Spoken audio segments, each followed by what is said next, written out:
500 చక్రాలతో భారీ వెసల్ను హెచ్పిసిఎల్కు తరలించేందుకు చేస్తున్న ఏర్పాట్లను ఇప్పుడు మనం చూస్తున్నాం. ఈ వెసల్ను హెచ్పిసిఎల్కు తరలించడానికి గాజువాక నుంచి విశాఖ రైల్వే స్టేషన్ వరకు గల రహదారిని మొత్తాన్ని మూసివేశారు. 5 శాఖల అధికారులు ఇందులో పాల్గొన్నారు. చూడడానికి జనం ఎగబడ్డారు.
లాస్ట్ టైం షిప్ యార్డ్ అనేది క్రూడ్ కాలం తీసుకొచ్చాం.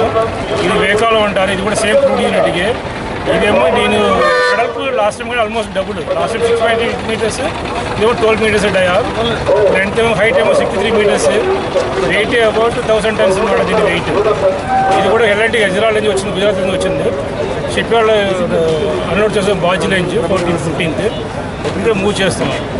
రిఫైన్గా గంటలో ఇప్పుడు వెళ్ళిపోతుంది. అక్కడి నుంచి మనం మార్చిలో ఎరెక్ట్ చేస్తాం సైట్లో.